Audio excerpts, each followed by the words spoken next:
Welcome to A Victim Bites Back with me, Jonathan King, saying farewell to my 3 or 4 months in the south of France. And yet another car problem as I left my Lyon hotel in the morning early. The car wouldn't start. Entirely my fault. I'd forgotten to switch off the parking lights overnight and the battery had drained. But no problem, because I bought a few years ago one of those fantastic things online, which is a fairly small sort of computer charged unit that can start your battery again when you twitch it on. So I just got that out, attached it to my car battery. Brilliant, except it was dead too. I should have charged it up in the last few months and all the charge had gone out of it.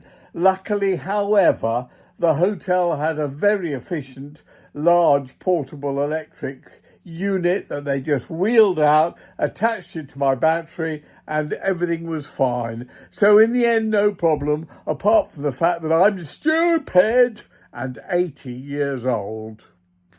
As we look at my lovely hotel, swimming pool, converted Molitor in Paris, which I'm about to leave and drive back to Great Britain, Lucy Letby. The new or the latest panorama look at Lucy Letby was interesting, but I felt it had some serious mistakes in it. The worst mistake was they examined the evidence, or they said evidence, statistics, of one of the new claims that's being investigated about Lucy Letby from Liverpool. That was, I think, not only completely wrong and unfair, but absolutely damaging to her future prospects of a trial, of a retrial, shall we say, because they should never have included those in a programme that was meant to be about whether or not she was guilty or had a fair trial or 2 failed trials beforehand.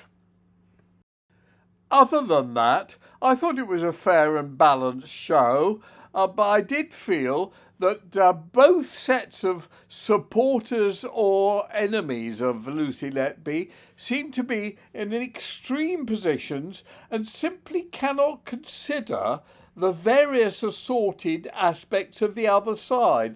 I take neither side. I basically feel the trial, as in so many, was unfair and should never have taken place as it did.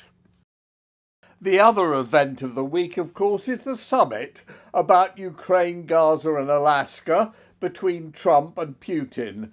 As we leave my beloved France and get on the train to go back to Great Britain, we ought to examine what's happened there, which is basically nothing. Now, I have to say that astonished and surprised me.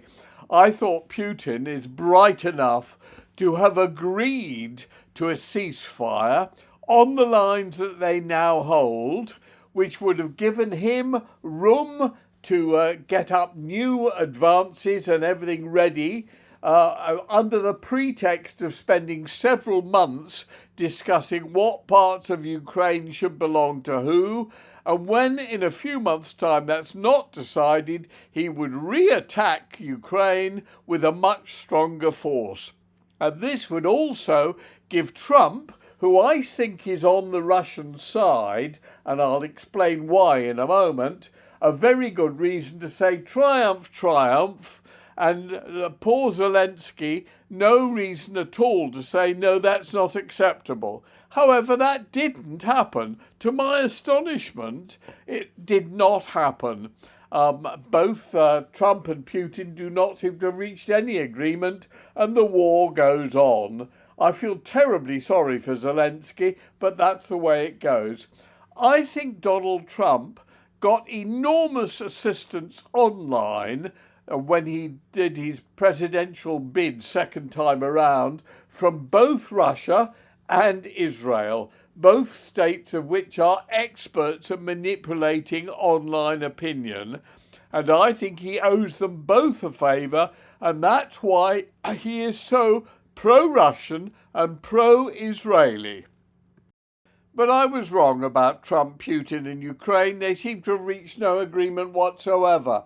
So what should happen next? Well, I suspect what should happen next is the United Nations should immediately send literally hundreds of thousands of peacekeepers into Israel to turf the Israelis out of Gaza and also probably the West Bank, and basically get the hostages that are remaining sent back to Israel immediately and start rebuilding Palestine, which should be given an official name and status. Then, if that succeeds, the peacekeepers should move into Ukraine and throw the Russians out of Ukraine. But what do I know? Back in Britain, we're having meetings about the music industry up on the rooftop here with my friend Eddie Levy, who's a publisher who I've known for 60 years, discussing what's happening in the music industry, what's right and what's wrong.